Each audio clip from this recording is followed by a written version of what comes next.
So friends, good evening everyone. We'll do a 25 minutes of meditation and then we will have a wisdom sharing on the conscious parenting. Today we are going to discuss about mindful parenting, conscious parenting, spiritual parenting, whatever you give the name. That's a wonderful topic. So let's start our meditation first.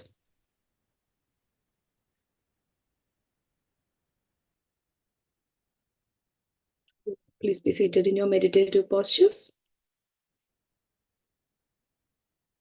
with your folded legs, fingers into fingers, and gently close your eyes. As you close your eyes, please be connected with your breath. Just be aware of how you're breathing in and breathing out.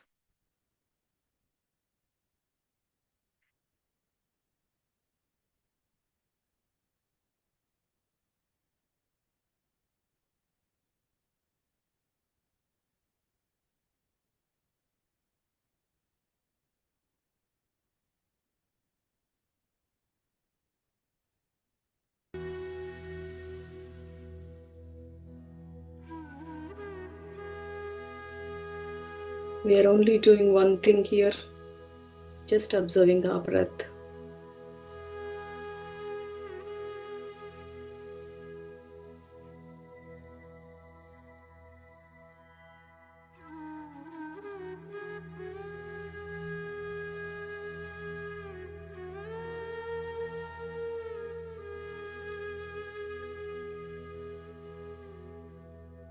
The more we are connected with our breath, the more we are connected with ourselves. So let us all have that deep connection with ourselves, to know more about ourselves, to deep dive.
while you are connected with your breath, with our group energies.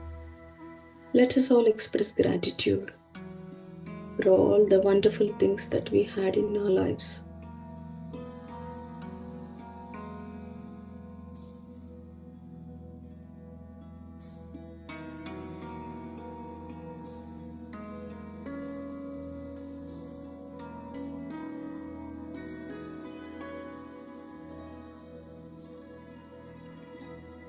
We are grateful for each and every person who touched our lives. We are grateful for all the food that we had, and to all the people who has put a lot of effort to bring that food to our table.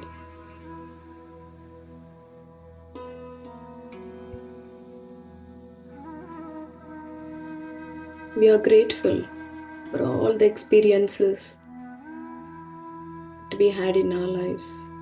Every experience is a learning lesson. Let us all be grateful for all those experiences.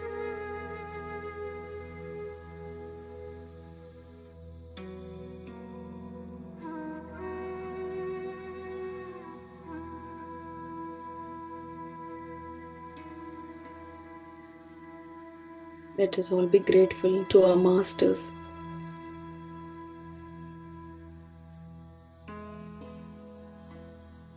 We're grateful to each and every master who touched us with their wisdom.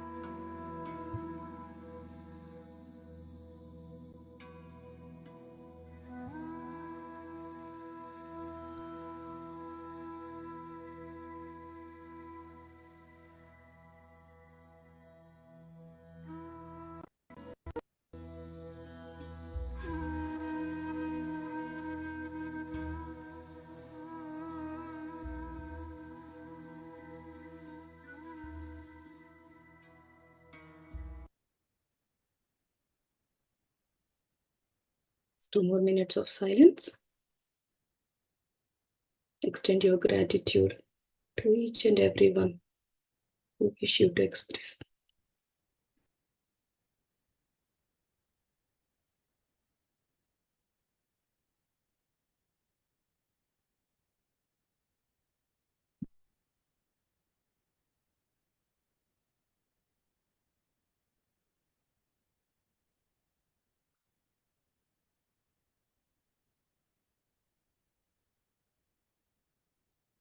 Brilliant things happen in calm minds.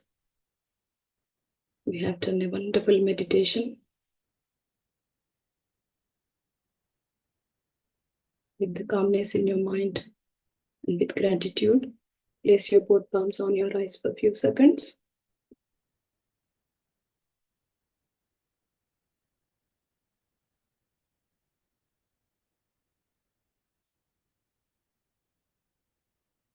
Gently open your eyes and take off your hands.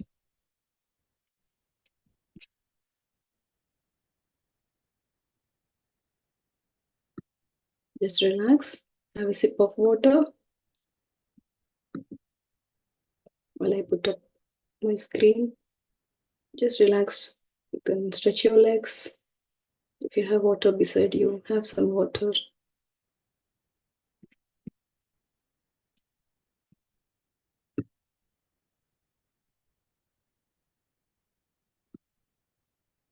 You all can see my screen.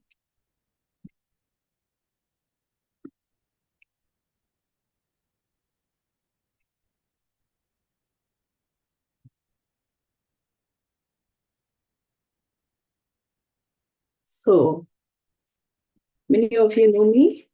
I'll introduce myself. I'm Meenakshi. I live in Essex and I live with my family here. I'm a mom of 2 kids, twin girls, and I work for IT. I work in an IT department, and I'm also trained and certified in children and mental health coach and CBT therapist, meditation and life coach and holistic wellness, and I'm a counselor for children and teenage kids. And I have consciously picked up the topic of conscious parenting today. I want to touch base and talk to all the parents about what's happening in the world of counselors and why we are having many children who have mental health issues. And why consciously I picked up this parenting topic is we are on our spiritual path. So we are not very, I don't say very different from other parents, but we are a bit different because we know how consciously, how mindfully to raise kids. And also we know that words have energy, words have power, what to speak, what not to speak, what to say, what not to say, and how to raise kids and bring up the kids into this world. And as Khalil Gibran rightly said, your children are not your children. They come through you, but not from you.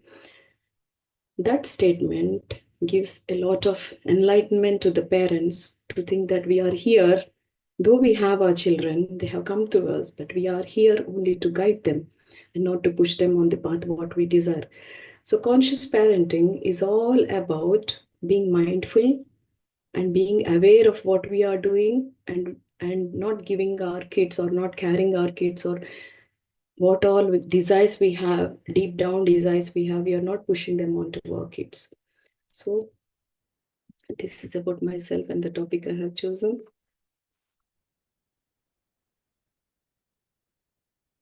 So let's go on to the next slide.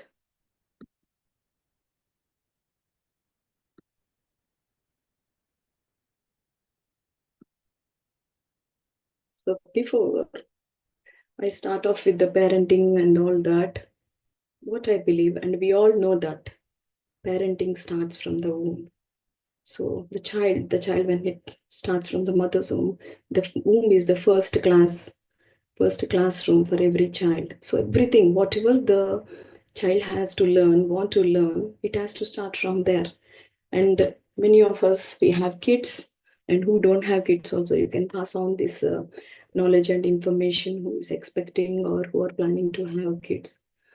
So for me, from my experience, I can speak that I have experienced this when I'm carrying my kids. I have seen that how I communicate with the kids and how the kids communicate back.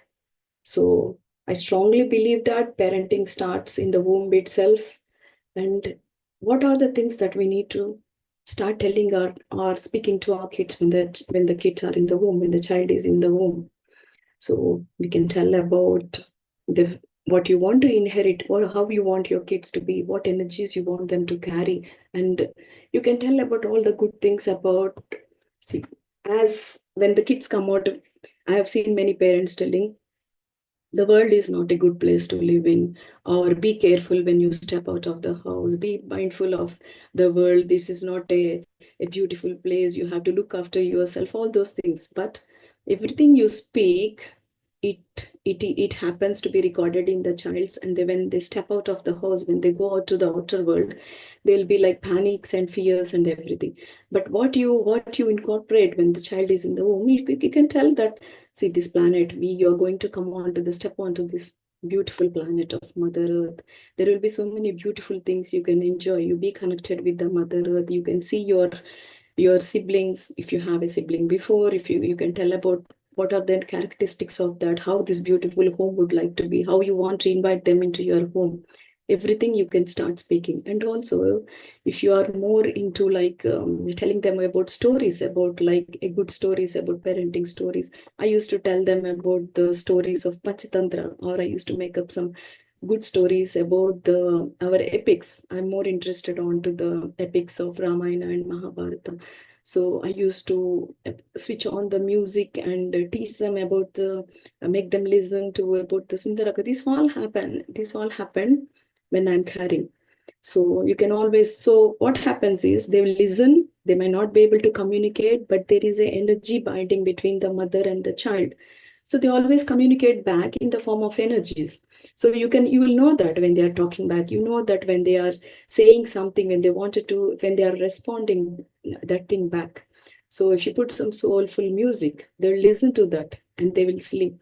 And what happens is when they come out on this to the planet Earth, when they come out of the mother's womb, you play the same music, they'll be looking around. That means it feels like that, oh, we know this music, we have heard somewhere. Oh, we know this person, I have seen somewhere.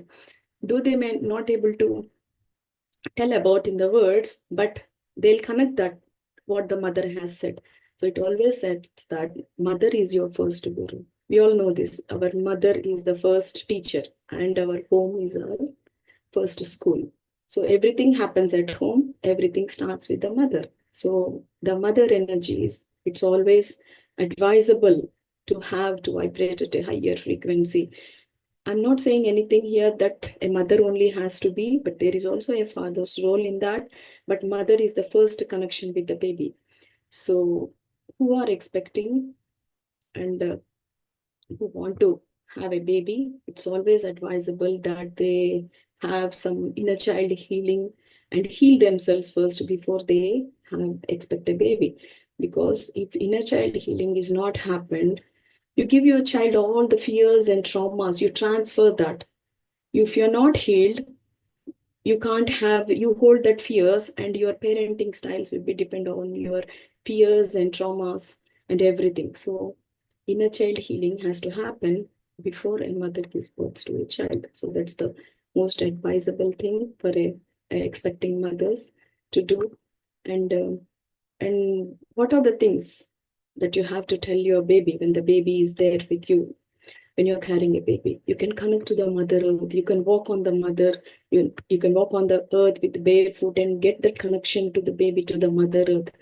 You can do some nature walks, you can tell stories. As I said, you can tell stories about, we have so many epics, we have so many great stories. You can tell the most grateful stories, or how to be kind. All those stories you can make up and tell. You can inculcate all the things you want to give your child from the womb itself. It's not that parenting doesn't start when the baby is out. Parenting starts when the baby, when the baby starts growing in the womb. So you can inculcate all the things, all the dharmas you want to give. So I have put here a small story to tell that baby actually listens from the womb. You know, this picture is from I took it from the Mahabharata. You know Arjuna, you all know, right? From Mahabharata, Arjuna, when his wife Subhadra is carrying Abhimanyu, the baby name is Abhimanyu, he's in the womb. So Arjuna starts explaining about this Chakra Padma Vyuham, like Chakra Vyuham, about the war tactics and how to enter into that. So when he's explaining halfway, his wife sleeps, Subhadra sleeps. So he stops there. He didn't continue that. So the baby only captured only the half of that, how to enter. So he doesn't know how to come out. So when the war has happened, he only knows how to enter. And so he's killed there in the war. So that actually represents that the baby listens, the babies listens from the womb. They everything is recorded when you speak. That's why it is says that 9 months when you're carrying the baby, you should be very careful about what you speak, what you want to pass to your children, and what energies you carry, and what environment you're surrounded by. So that's the parenting. Will start from the womb. And the next slide is, so I have put this up here because I want to speak a bit more on this. So when I am counseling children, the least age, the child I have in the counseling session who is on, who is depressed or mental health condition, is the child of 8 years. So all these small children, why they are being, now, mental health is on the rise, right? Even in the children as young as 8 to 9 years or 10 years. Earlier, I have seen mental health only in the adults. Now it has passed on to the children. So what is this conscious parenting tell us? What we have to do here? Being conscious means what? As a parent, it always reminds us of our roles and responsibilities. There is no guidebook for parenting. There is no book you can pick and see, oh, what is this rule? What is that guidelines I have to follow when parenting a child? When you develop a connection with your child, you'll understand your child more. That understanding the child has to start from when they are young. So with our busy lifestyles and working full times, and both mom and dad working, and the child is often like, I don't say neglected, the time we give our children has reduced. So when the time is reduced, what we do is we always try to see the quality time that we are giving. So some of them, the quality time in sense, okay, today I'm taking my time off, so I'll take my child out. And what I do when I take my child out? When I take my child out, I'll take to a movie. What is their favorite movie if they want to? And I'll buy them popcorn. We both watch for 3 hours movie, then come, then we eat together, and we go to park, and then we come home and do some painting and something, and the day ends, or watch TV or take them to a, what is this called, play dates, and everything you do. Is that called a quality time spending? We always looking for making the child happy. We think the child happy means everything is sorted, but that's not going to happen. It seems like on the outer surface the child is happy, but when you have that connection and talk to the child, are you really talking in this whole day you have taken time off when you're spending with your children? Are you really talking to your child? Did you inquire about what's happening in their lives? Did you sit mindfully and talk? Your mindful presence doesn't mean taking them out on a day or a day holiday. Yes, that's also important, taking them out and all. But the mindful connection happens when you literally sit with your child and talk empathetically, when they open up. So whatever you speak, whatever you say to the child, everything is recorded. As I said, it is in the autonomic nervous system. The child, it is recorded in their nervous system. Everything what we do, it also recorded. So on the surface level, the child is happy when you do all this. But after a couple of days, again, they go back to their own drama or own trauma of feeling like void, feeling something inside. So the rise of children, the young children on the mental health is very high, because I don't say they are neglected, but they are missing the connection with the parents. So how we have to develop that connection? So we don't have any guidelines like do this and this to develop a connection with your child. But when you do something, are we aware of what we are doing? When we say something, like fights happen at home or something's happen at home, are we self-reflecting? You could have said something wrong at that time when there is something happening, but are you reflecting after that? What did I say that time? Is that the right thing did I do? Or could I have done anything better? Could I have changed my dialogue in a different way? Did I take a pause there before I speak? Did I shout at my child? Did I scream at my child? What did it trigger? Is the child emotions or the child behavior triggered that? Or is my own egos or my own emotions triggered that? We all have the trigger points, right? These kids, we learn from them. We are not parenting them. In sense, it's the other way around. We learn from them. When they trigger you something, you need to reflect that. Why is this trigger? Why did I scream now? Why did I shout? What did they trigger in me? Do I have that already in me? I'm carrying all that. And these kids have the buttons or the switches that trigger almost things, all the things. That's the self-reflection we have to do when I don't say parenting is easy. It's the most enriching and challenging roles we undertake in our lifetime. So it's not tough. We can enjoy parenting, but with a mindful presence and with the self-awareness and with self-reflection of the things we are doing with the children. And often when we have two children at home, we all know that we don't compare with others. We are mindful parents. We are on the spiritual journey. I know we don't compare with the other kids, or on any basis we don't compare kids.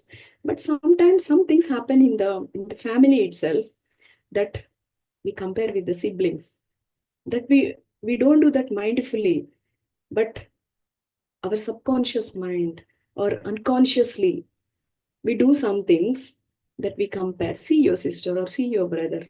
You could have done that. See, he went and did this. Those things, and we don't feel that it will have impact on the child, but it always be, as I said, it will be recorded. And the behavior of the children starts from there.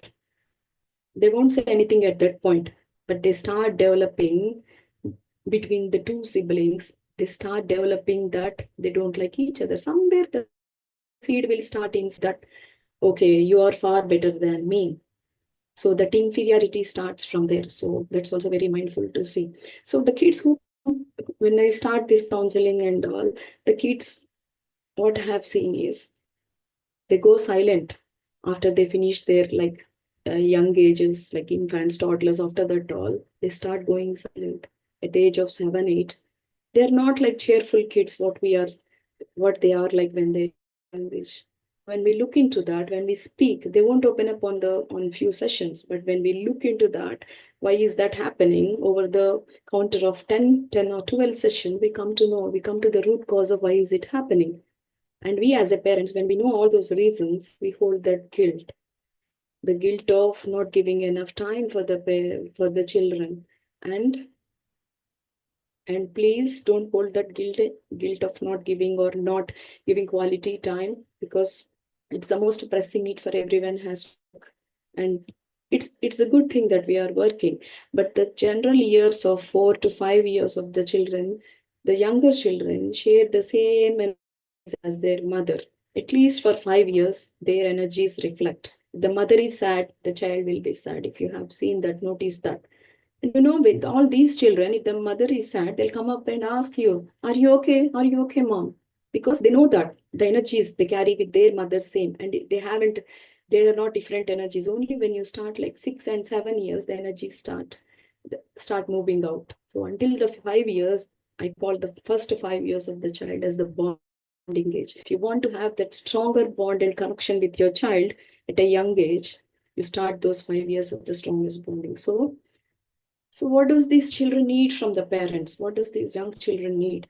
All these young children, they crave for that connection from the parents. They want to have that connection with their parents. They want to have that love. They want to have that nurturing from the parents. They are like small plants. What do we do for the small plants? We give some, they need sunlight, they need water, they need some plant food and all. These are all like the small plants. You can mold them however you want to. So if you're not putting them, like molding them on this, if they're like the small plants, if it's growing cross, it will be cross. So if you want to put it straight, this is the time. You can put everything what you want in them. So that we have to do about consciously. That's all about conscious parenting. So as I said, these young children need some love, attention. These are, I can say, they are the attention seekers. So the next one, the most interesting one, the parenting teens.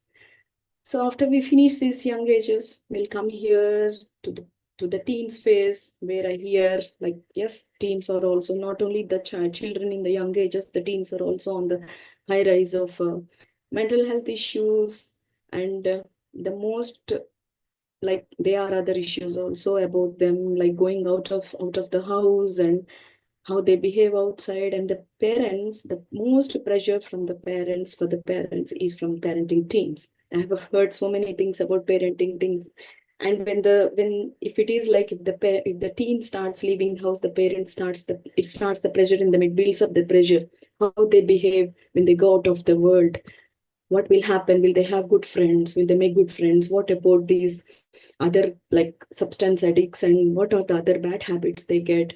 How will they behave? Will they study, or they are going off to these are all the questions comes from the parents when they are parent teens, when they're leaving home.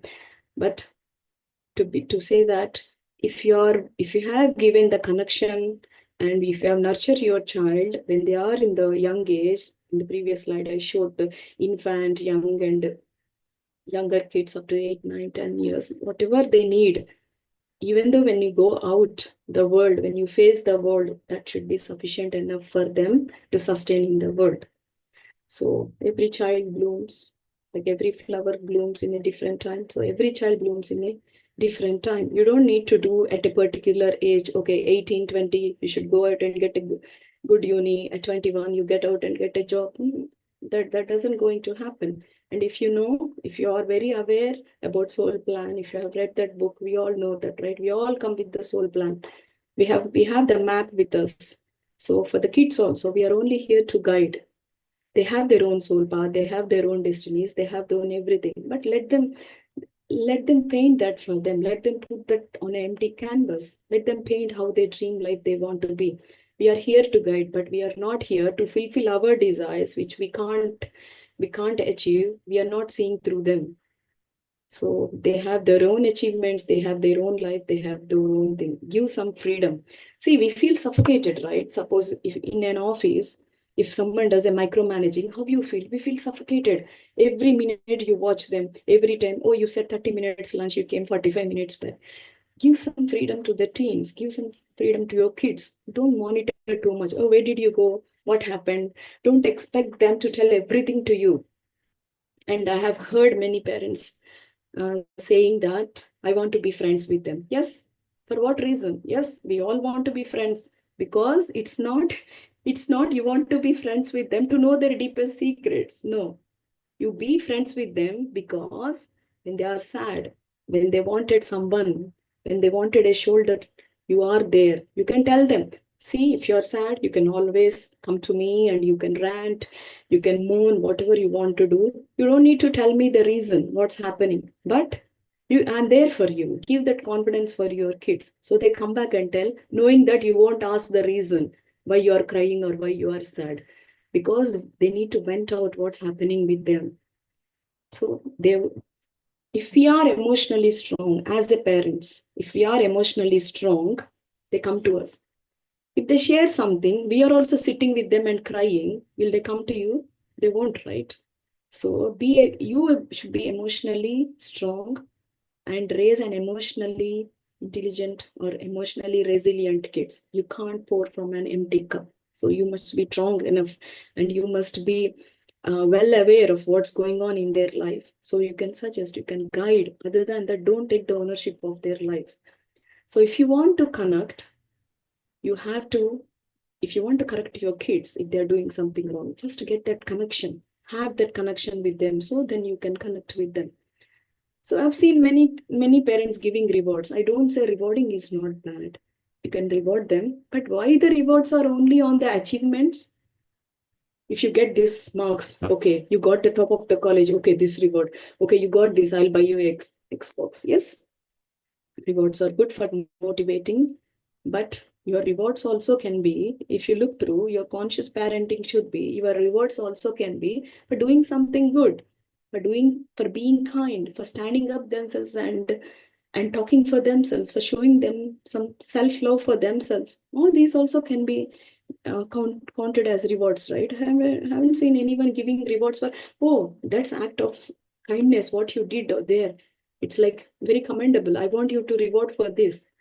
I haven't seen anyone. Your conscious parenting should be reflecting that as well. Not only rewarding for achievements, rewarding something for the good they did, rewarding something they did in the community. They did help for the neighbor. They did something for the society. So these are the things you need to look at. And one more thing I want to highlight is always, many of the times, our parenting style, 80% of it we carry from our parents. If you sit and look, it will be like the parents. At some situation, what your mom has done, you might have done to some extent that. So reflect on your parenting styles. Am I authoritative parenting, or am I permissive parenting, or I am uninvolved, like I'm neglecting my child? What is my parenting style?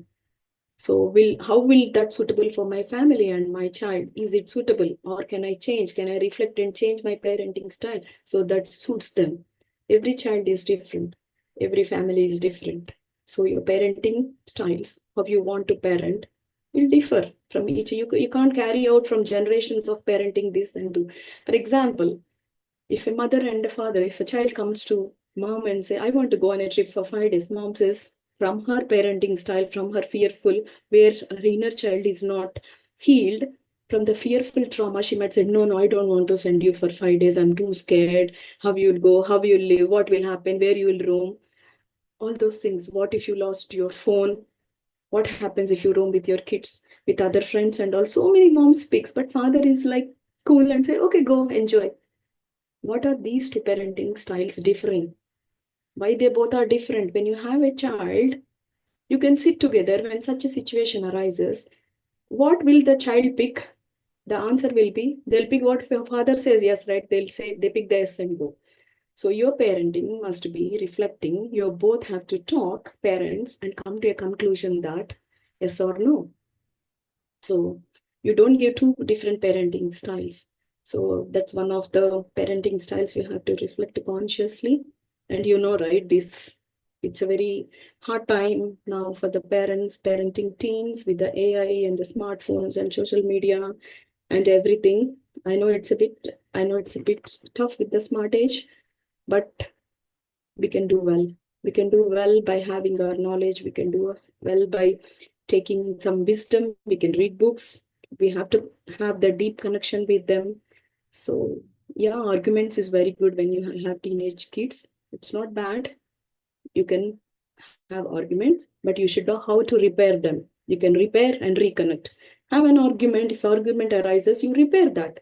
See what happens. Yes, I'm speaking all this, but don't think that I have also teenage kids at the home, but it's not that my house is very calm. Yes, I do have slamming doors and shoutings, raising voices and all, but you should know how to repair it. When you repair, go there, walk in. Okay, they slam the door and go. And you go slam the door, but that doesn't work out, right? So you go to them. You can speak like, see, this is not the way you should do. Speak in the calm tone. If you raise your voice, what will happen? The other side, the voice will come out three times more. It will be the higher voice, these teenage kids. So you should have a connection before, and then you can correct them when you have that connection. Yes, have arguments, repair and reconnect, step back and see, give them more freedom, and always stay calm and meditate. It's very, very important for all of us at this, because I know how the blood pressure goes up with all the teens arguing for hours together until we say yes for the things they want to achieve. The only thing that keeps me going with the two twin teens at home is stay calm and meditate. That's what I do always. And I update the wisdom. I update, like I attend some workshops, I keep myself updated, read books and how to stay more calm and energetic. So that's the one. And this is the so this is a legacy. um, what is the legacy that we want to leave our children? Of course, they will take whatever is left, because we don't want to take, we can't take with us what we have here, like materialistic things. We only take with us is the knowledge we gained and the wisdom we attained in this life. We carry that with us. Whatever is left over, they'll be having. That's not bad, or I don't say that's a different thing, having a materialistic gifts and thing, everything to the children. Yes, let them have, cherish them, those also. But apart from that, the legacy we leave to our children is, even though they leave, even though we leave this world, when they reflect back on our parenting, they should be thinking us as a role model. They always look at us as a role model, however your parents are. But what we should bring up the kids is independence, financially independent, emotionally intelligence, and they should know how to regulate their emotions. Give them all the spiritual journey, spiritual path. Start introducing them to the spiritual path at a very young age. The seed sown at a very young age, it will be carried forward and it will help them in all aspects of their life. Give them more love and affection. Tell them how to talk to someone with compassion, with kindness. Even though the other person doesn't know how to talk with the love, you can speak with compassionate voice and be with love, so they will learn. Then that energy will reflect back. What you give, you get, right? So give your love energies, you get back the energies. The moral values we leave, these are all the legacy that we leave to our children. And to cut short, and these are the books for reference. If you want, I picked up some books, and there are many other books, but these are the few books I picked up here. And this is the, I don't know if you are, this is the one of the wonderful book I read recently. I think I read a couple of times this one. If you can get this book and read, this is a very wonderful book. And that's all about today, parenting. So hope you enjoyed and you got some insights about what is conscious parenting and how to be a good parent. Like, we all enjoy parenting and the joys of parenting. It's a beautiful parenting. So any questions? I'm open to questions if you have any questions or any sharing you want to share.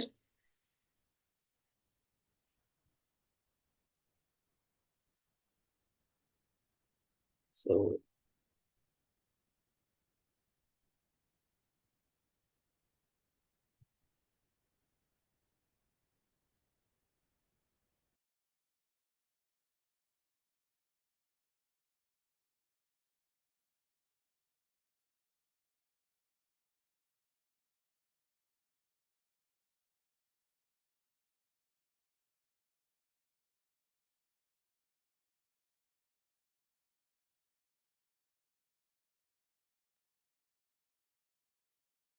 questions? So sorry, I think it's not. Yeah, now I have unmuted them.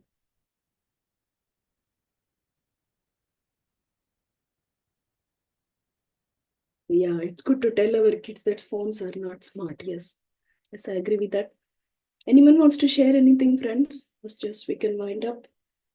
Hope that made some sense about conscious parenting.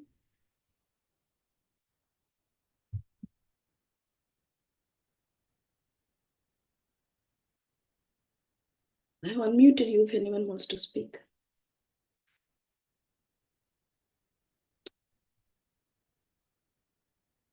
You don't have questions? Let's wind up. Thank you all. Hi, I think someone asked. Hello?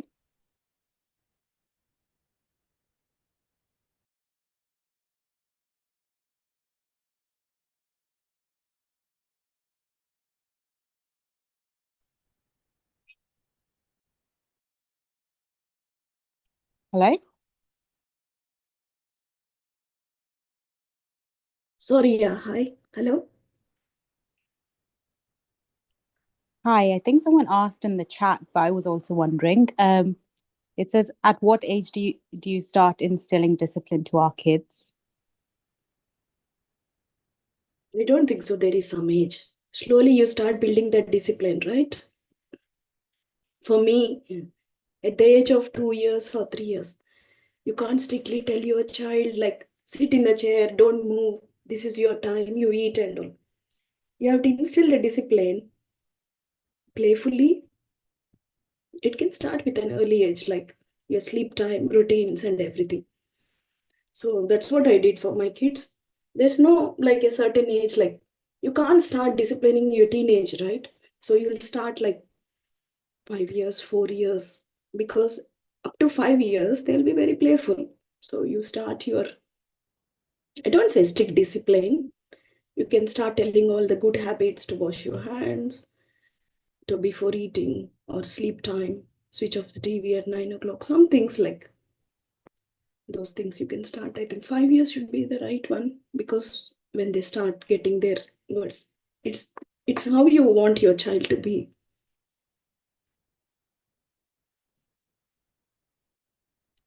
Thank you.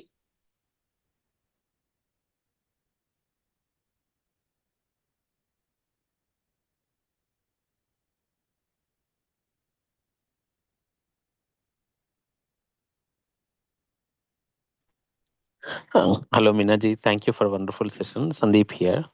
Yeah, hi. Hi. Minaji, one quick question. I just want to share my recent experience with my son Hemant. You know him. Yeah. Last week we went to badminton championship. So he and his uh, colleagues and other school friends came in to play the badminton. But this is the first time we saw his friends. So what we noticed is a couple of his friends, classmates, got some girlfriends. So they brought their girlfriends, and the teenagers there. Yeah. After coming home, like we are a little bit afraid of our son, like he may get trapped with his friends and having a girlfriend. Has a culture, or like we are not used to that kind of scenes, right? As a Yes. parent, so me and my wife came back home and we were a little bit worried about him actually, so how we need to tell him that that's not right age to get a girlfriend, or to have some such things. So we are a bit worried. So if you get just show your insight on this, like how we need to guide him. Yeah. uh, You know what? As parents, we all have this, but we always say that, right? You get attracted to the you how your energy is. If you have always the see how much ever we give parenting, a good parenting, disciplined parenting, love and affection, kids will have their own friends and the peer pressure will be there. But instead of we asking, okay, don't have a girlfriend now, it's not the right age, do it. We should in turn learn from them. What do you think is the right age to have a girlfriend? What do you think, Hemant? What do you think is the right age? Is it the right now? What if you have a girlfriend? Is it not disturbing your studies because you have to give some time to her, talking over the phone, always chatting, or together studying? What do you think it will reflect on your studies? It should be the other way around of learning rather than me asking questions. I have the same conversations with my twins as well. They sometimes come up and ask, what do you think, mom, the right age to have a boyfriend? I can say, okay, 25 is the right age once you get out. Yeah, many times I said that it's the right age. But the other way around, what if you have a boyfriend now? Well, how will your life be? What are you going to do? Can you entertain your boyfriend with all your studies? Or what is that? So for me, peer pressure will always be there with the kids. And also for me, I want to make my child bring up my child with all the things that's happening and telling them everything about what is wrong and what is right. You should be bringing up your child to that level. He himself has to decide what is wrong and what is right. Even though the peer pressure, even though the world pressure, everything will be there. When you go out, if there are something like substance or drug addicts, if your child is in between, then obviously as a parent, we feel that pressure like, oh, at one day he wants to try. Maybe he want to try, but what if he gets addicted to that? What if he's not leaving that? What if he continues? All this we knows. But I'm sure if you have given all the things that your child needs to go out into the world, by the time he goes and he wants to taste, he might have tempted to go and taste that. But when he is out, he himself will pull him back, saying, no, his mind will say, he himself, his consciousness will say, this is not the right thing to do. This is the bad. I don't want to get it. What if I like the taste and I get addicted? He himself will get all the questions. So you should train your child ready for the world. You must not give that like the world is bad, oh this is bad, you go, these people will be there. Yes, all sorts of people will be there, but is your child that trained to that? We have seen that, right? There is a beautiful quote about the lotus flower. It comes out from the mud. The mud is very dirty, but it stands outstanding. It is with the beauty and all, it will stand there. That's how your child has to be. Even though they are all covered with different types of friends and different types of personalities and characteristics, your child has to stand out. He should be very immune to all those people and all those pressures of external things. So that's how we have to bring up our, that's how his conscious parenting is all about. How do you train your kid? How do you make him? So as when it starts from the womb to the teenage, the child will be with you for the 18 years. The 18 years, you can nurture your child to face the world. So then we can leave them out. When my kids go out, I don't even worry about, oh, will they have boyfriend? Oh, will they go late night movies and all everything? Even though they go, they'll be mindful of what they are doing. So we won't fear or we have that pressure when the kids go out. So yeah, that's All that's right. what I know. Thank you. Thank you, Meenakshi. Thank you very much. Thank you.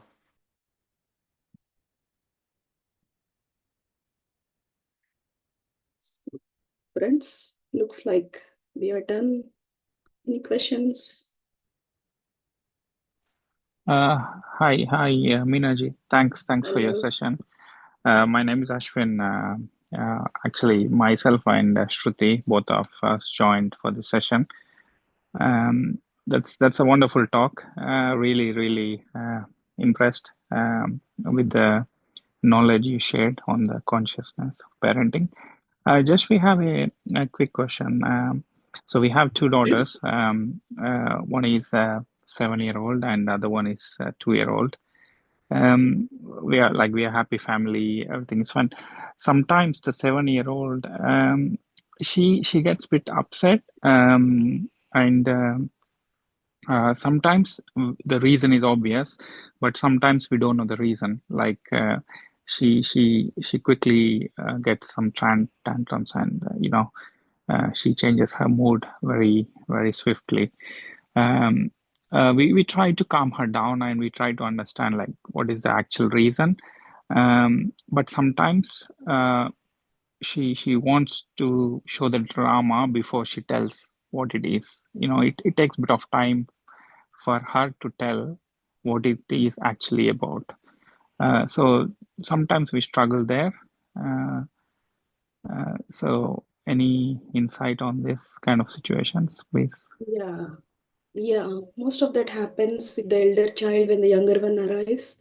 So they won't tell that directly. I've seen many children that when the younger one, we give all the attention to the younger one, and the elder one, we don't neglect them, but we think she's slightly older or he's slightly older, he can do his own thing. So our more focus has to be on the younger child. When our energies are totally diverted to the younger one, always the elder one feels something holding that I don't belong here, or I'm not connected here. So that's the balance we need to make between the two kids. I myself, I have two like twins, girls. So one will be very much like active, grasping, and the other child also, she's also very active and quickly, but little bit like a snail. She walks at the back, like she's big. So she needs a little bit push sometimes. So what I unconscious this is thing happened that I give a more attention to her who is like little laid back. So I want to push her, give a little nudge. That's what we do, right? So I did that couple of times, and the other twin, though they are same age, she comes crying like, "You're showing more," because they are like grown up now. They can speak and they express their. Some kids they can't express. They hold it in there, like they build up that pressure. And she came and tell like, "Oh, you always uh, like what do you call? You always praise. You always give that push and attention to her. It's only slight attention more for the other one that we always as a parents we do for the little ones." So, but there started the differences. Then I realized, okay, what I did.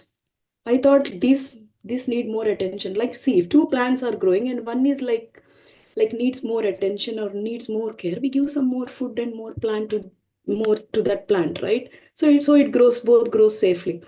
So that's what I thought, but that's the thing got me think like, okay, they both are same. I shouldn't be doing that. Whatever it is, the growing conditions should be same without giving more attention to the other one. So with you also, that might have happened with the when the younger one has arrived, you being busy with the younger one, and the more attention, 100%, you have given your attention to the elder one. Now with the younger one, you might little bit deviations and all. So she's holding that pressure and she's not expressing, she's not talking. So tell her to put it on the paper. Kids are very good writing, journaling, right? Give her Yeah, a small book, just jot down how her feelings are.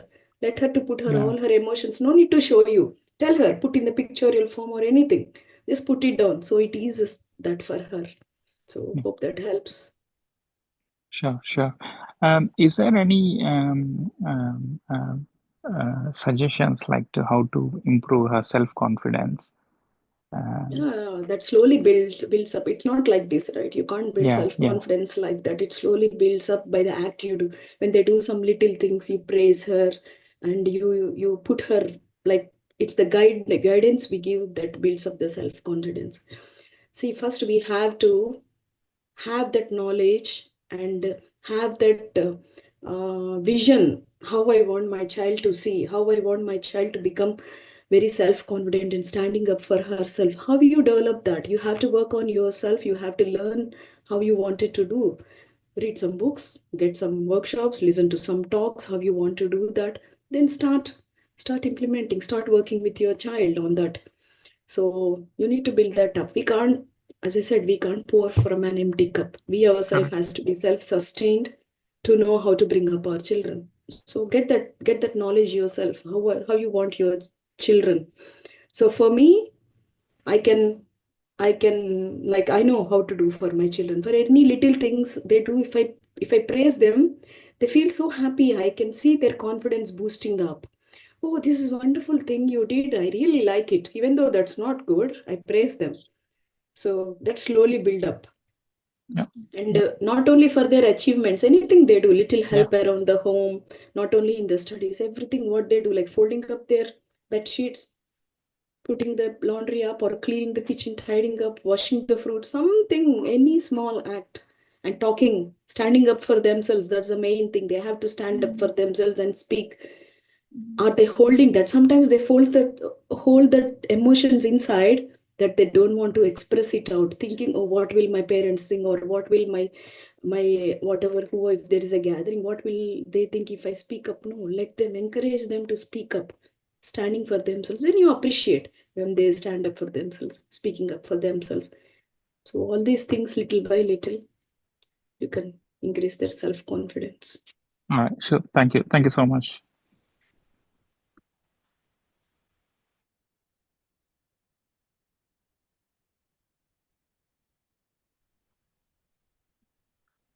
Hi, Madam. Mohan here. Yeah, hi. Hi, Mohan. Thank you very much for your wonderful sharing. Really enjoyed the session, and all your suggestions to all the masters' questions are really insightful. Thank you very much. Thank you. Yeah, thank you very much. I too enjoyed the session. This is my favorite topic on parenting. I love to work with kids, and we will put up the meditation session for Easter for kids. So you can all help your kids to join those sessions. Thank you all. Thank you very much. We'll see you again tomorrow evening with another master sharing their wisdom. Thank you all. Good night. Night. Thank you.